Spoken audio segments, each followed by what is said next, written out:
Target point chapter 3 શોખ ઘડિયાળનો.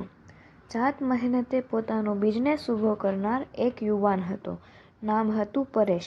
તેને ઘડિયાળનો ખૂબ શોખ. જાત જાતના અને ભાત ભાતના કાંડા ઘડિયાળ તેની પાસે હતા. રોજ જુદી જુદી ઘડિયાળ પહેરતો. ઘરમાં દરેક દિવાલ પર જુદા જુદા આકારની ઘડિયાળો લટકતી. એક રૂમમાં એક કરતાં વધારે ઘડિયાળ તે રાખતો. બેડરૂમમાં પણ વિવિધ એલાર્મ ક્લોક હતા. ઘડિયાળનો ગાંડો શોખ ધરાવનાર પરેશ ઘડિયાળના સમય અનુસાર ચાલતો નહીં. ચારે બાજુ ઘડિયાળ હોવા છતાં પરેશ બધે મોડો પહોંચતો. ઓફિસ ઉપરાંત જરૂરી મીટિંગમાં પણ મોડો પહોંચતો. હવે લોકો તેની સાથે બહુ કામ કરતા નહીં.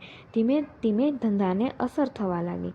નવા ઓર્ડર મળવાના ઓછા થવા લાગ્યા, કારણ કે સમય પાલનમાં પરેશની બેજવાબદારી અને અનિયમિતતા. થોડો વધુ સમય પસાર થયો. પરેશ સુધર્યો નહીં. ધંધામાં ખોટ જવા લાગી. નિરાશ થયો. એકદમ હતાશ થઈ તેણે બધું છોડી ક્યાંક ભાગી જવાનું નક્કી કર્યું. એક દિવસ સાંજે અત્યંત ચિંતામાં કોઈ માર્ગ ન સૂઝતા તેણે પિતા પાસે ગયો અને તેમના પગ પકડી રડવા જ લાગ્યો. બધી વાત જણાવી. પિતા ઊભા થયા, પરેશને હાથ પકડી તેની રૂમમાં લઈ ગયા. કબાટ ખોલી ઢગલાબંધ ઘડિયાળ બતાવ્યા પછી બોલ્યા, ભાઈ, બે વસ્તુ ધ્યાનમાં રાખ.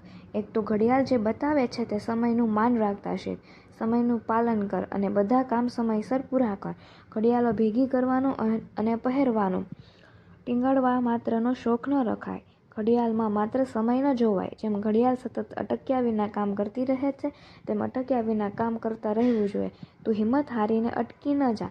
સતત મહેનત કર, આગળ વધ, ફરી સફળતા મળશે જ. પપ્પાએ પરેશને બરાબર સમજાવ્યું અને હિંમત આપી.